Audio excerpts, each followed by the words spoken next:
Kembali lagi kita update terkait kasus Vina dan juga Eki. Kita juga di masyarakat sudah disajikan berbagai informasi terkait dengan hal-hal yang memberatkan dari para terpidana ataupun juga tersangka Peggy Setiawan. Salah satu poin yang cukup membuat masyarakat terkejut adalah dikatakan bahwa ada salah satu saksi, bahkan ini kesannya adalah dua orang ya, dugaannya adalah saksi yang bernama Abdul Pasren, ini adalah Pak RT, dan juga putranya yang bernama Kavi. Mereka ini diduga sih, nggak bisa disebut dugaan juga, karena sudah ada putusan ingkrahnya, sudah ada vonisnya.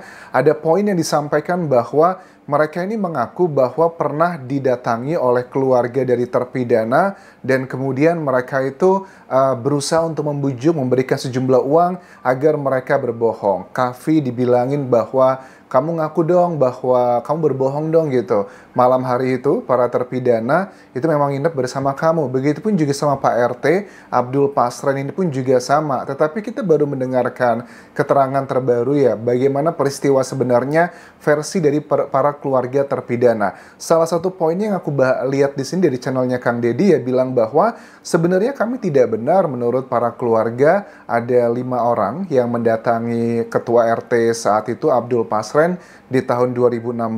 Jadi kami itu datang tidak membawa uang sama sekali.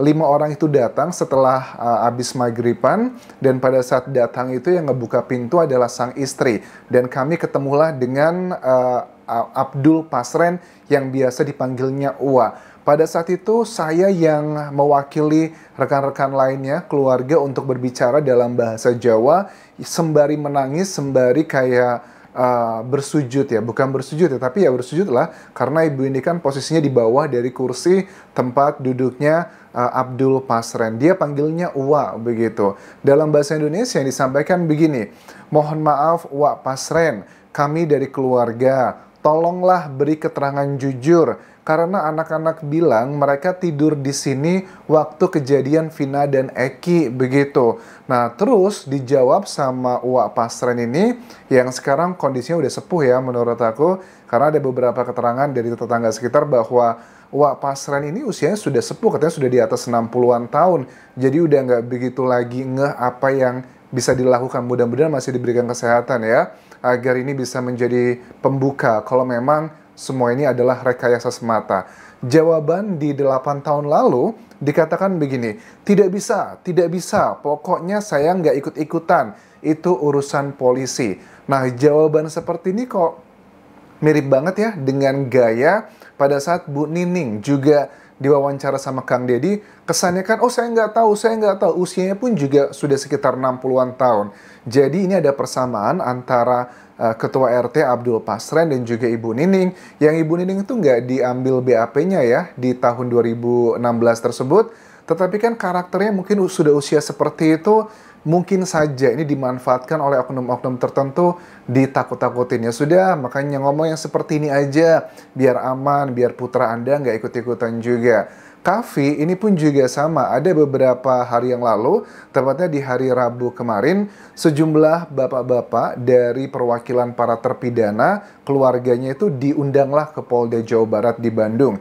Di sini dikatakan bahwa saya nih dan Pak Margana, kakaknya Jaya katanya, saya itu dituduh, kami ya dituduh, pernah berpapasan dengan Kavi, putranya dari Pak RT ini, yang bilang bahwa kami itu dituduh untuk membujuk Kavi agar dia berbohong terkait dengan peristiwa para terpidana menginap di rumahnya dia. Terus saya juga dituduh katanya, 8 tahun lalu saya tuh bawa amplop ke rumahnya Pak Pasren, Ketua RT tersebut. Ya, tuduhan ini secara status hukum sudah ingkrah, artinya sudah ada kekuatan hukum, karena memang ini adalah yang ditulis dalam poin-poin vonis di 8 tahun yang lalu, teman-teman. Terus juga begini, ya kalau memang Pak Pasren itu ada banyak kejanggalan dan juga kebohongan, harusnya dilaporkan saja, karena kalau memang terbukti dia bohong kan ada pertanggungjawabannya. Artinya paling nggak adalah komunikasi dua arah dulu. Tetapi jangan sampai Pak Pasren ini, Ketua RT, adalah korban juga, teman-teman. Ya misalnya contohnya seperti Liga Akbar aja deh. Liga Akbar kan saksi yang juga ada di putusan vonisnya bahwa dia adalah orang yang terakhir kali bertemu dengan Vina dan juga Eki sekitar jam 9-an malam, dan dia mengaku melihat sejumlah orang yang naik motor mengejar mereka. Kavi itu bisa selamat karena dia masuk di sebuah gang dan itu aman. Tetapi pada saat dicek ya sama kuasa hukumnya Saka Tatal, Ibu Titin bilang bahwa pas dicek gangnya tersebut itu gang buntu yang dibilang sama si Liga Akbar dia masuk ke gang tersebut itu gang buntu. Kalau dia dikejar, dia pasti kalau memang beneran dia memang dikejar, dia pasti juga akan kena tuh sama para geng motor yang saat itu tuduhannya seperti itu. Terlepas cerita itu, tetapi kan sekarang Liga Akbar sudah sangat jelas mengatakan di media massa dan juga sudah melakukan pencabutan BAP untuk bagian tersebut didampingi dengan kuasa hukumnya. Mengatakan bahwa saya tidak tahu sebenarnya peristiwa tersebut. Saya hanya diarahkan oleh oknum tertentu untuk mengatakan hal seperti itu. Nah, kesannya kan ini sudah vonis ya, sudah ingkrah, sudah ada putusannya dalam peradilan saat itu. Tetapi sekarang ternyata dibantah. Ini juga bukan berarti sih mentang-mentang sudah putusannya ingkrah seperti statement dari Pak RT dan juga putranya Kavi yang membantah bahwa para terpidana nginep di situ sudah pasti benar. Wah, ini luar biasa ngebuat kita bertanya-tanya bagaimana proses hukum gitu. Kalau dari putusannya pengadilan di tahun 2016 atau 17 ya, yang lalu, Kavi itu ngakunya nggak tidur bareng malam itu, mereka tidur bareng pernah katanya di acara 17-an Agustus saja. Itu adalah pengakuan dari Kavi. Kelihatan banget sih kayaknya ada sesuatu hal yang nggak beres dalam peristiwa ini karena kalau memang Pak RT-nya dan juga Kavi ngerasa sudah berada di jalan yang benar, mengatakan kejujuran, kenapa dia kok takut gitu untuk berbicara dengan banyak orang yang pengen menemuinya. Bahkan kalau kita lihat juga walaupun ada isu di luar sana, katanya Pak RT itu diusir dari kampungnya atau A, B, C, dan D. I don't think so gitu, karena sekarang aja rumahnya mereka masih aman-aman aja, kecuali kalau kita lihat rumahnya udah hancur, dihancurkan sama masa sekarang, itu juga berarti ada sesuatu hal yang nggak bener nih. Bisa aja mereka jujur, tetapi karena ketakutan sama warga, jadi dia harus berbohong. Tetapi kan sekarang kita lihat rumahnya Pak RT aman-aman aja, nggak ada yang merusak. Bahkan mereka pun juga menurut warga sekitar sebenarnya masih tinggal di tempat yang sama, cuma tidak pernah keluar lagi pada saat kasus ini kembali viral, teman-teman. Nah, sekarang kita bahas adalah mengenai dengan Peggy Setiawan yang sebentar lagi, ini dalam hitungan jam, sudah akan digelar sidang pra-peradilannya. Hari ini aku lihat ada sejumlah masyarakat, ada mungkin sekitar hampir puluhan sih, hampir 100 mungkin.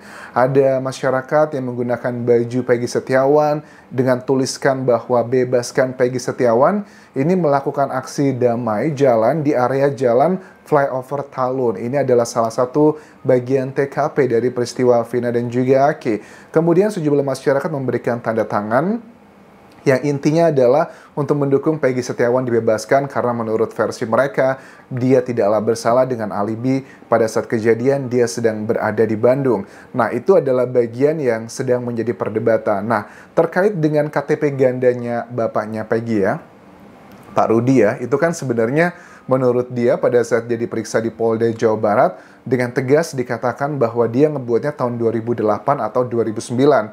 Tetapi ada satu statement yang juga timpang tindih sebenarnya. Ada salah satu statementnya Pak Rudi yang bilang bahwa nama saya itu pada saat namanya itu dirubah KTP tersebut pada saat mau peralihan dari KTP biasa ke elektronik.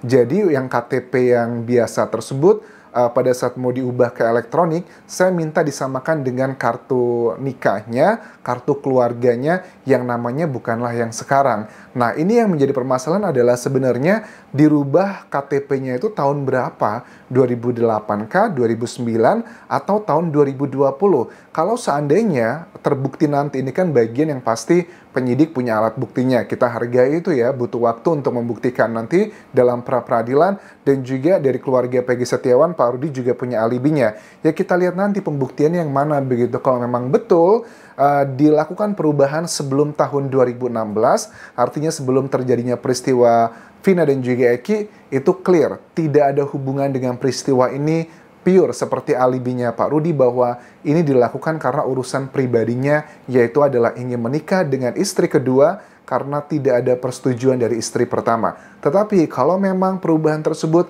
dilakukan di tahun 2020, artinya ini ya 4 tahun ya setelah kejadian Vina dan Eki, ini berarti menjadi salah satu petunjuk, betul nggak nih? Kalau kan menikahnya sudah lama, kenapa baru dirubah sekarang? Menikahnya kan kalau nggak salah tahun berapa ya? 2008 juga ya, sekitar itu teman-teman. Nah, Kadif Humas Polri pun juga mengatakan beberapa kali ya dalam press release-nya bahwa kenapa kalau nggak ada masalah, Peggy Setiawan ini dikenalkan dengan nama Robi dan juga keponakannya oleh bapaknya sendiri di rumahnya di Bandung pada saat dikenalkan dengan istrinya yang kedua, terus juga dengan tetangganya, bahkan bapak kosnya juga sama. Ini menurut Kadif Humas Polri adalah sebuah petunjuk kejanggalan yang nyata. Well, memang bagian ini tergantung dengan bagian tadi yang sedang dibuktikan karena data kualitatif harus kita lihat detail-detail poinnya seperti apa. Tetapi secara logika juga untuk mencari seorang Peggy Setiawan itu tidaklah sulit. Kalau aku kutip ya dari beberapa keterangan bapaknya Peggy ya, Pak Rudi yang bilang bahwa kalau Peggy itu memang tahun 2016 itu katanya nggak pulang, jarang pulang lah ya. Tapi yang sering pulang tuh adalah adiknya Robi. Alasannya karena dia itu nggak betah. Nah, adiknya Peggy Setiawan yang bernama Robi ini kan kalau sering pulang ke Cirebon beberapa kali di tahun 2016 tersebut, itu gampang banget bisa ditanyai sama polisi di mana keberadaan kakak kamu. Karena poinnya dari sini adalah kalau memang Peggy Setiawan itu adalah benar-benar DPO yang dicari selama ini, kenapa dia nggak ditangkap dari dulu-dulu? Karena kalau memang beneran dia mau dicari, ya menurut bapaknya bisa ditanya tuh sama Robi, karena dia nggak mungkin bohong dari mana keberadaannya aja, bahkan bisa dicek lah. Masuk akal keterangannya, tetapi di sisi lain dari pihak penyidik mungkin juga punya alasan ya gitu mungkin ngomongnya sekarang di media ya bisa ditanya sama adiknya, tapi kalau dari pihak kepolisian bilang kami sudah melakukan pengintaian tapi kita tidak bisa menemukan apakah mungkin kompetensi penyidiknya tidak begitu mahir. I don't know, apakah ini masalah kompetensi ataukah masalah integrasi. Ya, integritasnya mungkin yang tidak gimana gitu karena males mungkin atau karena ada urusan sesuatu hal yang lebih besar dilindungi. I don't know. Ini semua akan segera kita ketahui dalam persidangan nanti di pra peradilan. Akankah Peggy Setiawan itu memenangkan atau justru malah kalah? Ini dulu yang bisa aku update terkait dengan kasus Vina dan juga Eki. Kalau ada update terbaru, kalian bisa tuliskan di kolom komentar ini. Kita akan terus kawal kasus ini. Yang pasti kita fokusnya adalah bukan pada individunya teman-teman, tetapi pada kebenarannya. Kalau memang nanti dalam persidangan ada alat bukti yang mengarah bahwa Peggy Setiawan adalah bagian dari pelaku, ya kita harus terima. Tetapi kalau memang dalam alat bukti di persidangan ternyata tidak ada alat bukti yang kuat yang menunjukkan bahwa Peggy Setiawan terlibat, ya kita juga harus fair bahwa ini semua kemungkinan besar adalah salah tangkap atau bahkan ada sesuatu hal yang disembunyikan lebih besar daripada sekedar peristiwa di Vina dan juga Eki ini. Terima kasih sudah menonton. Sampai jumpa. Bye.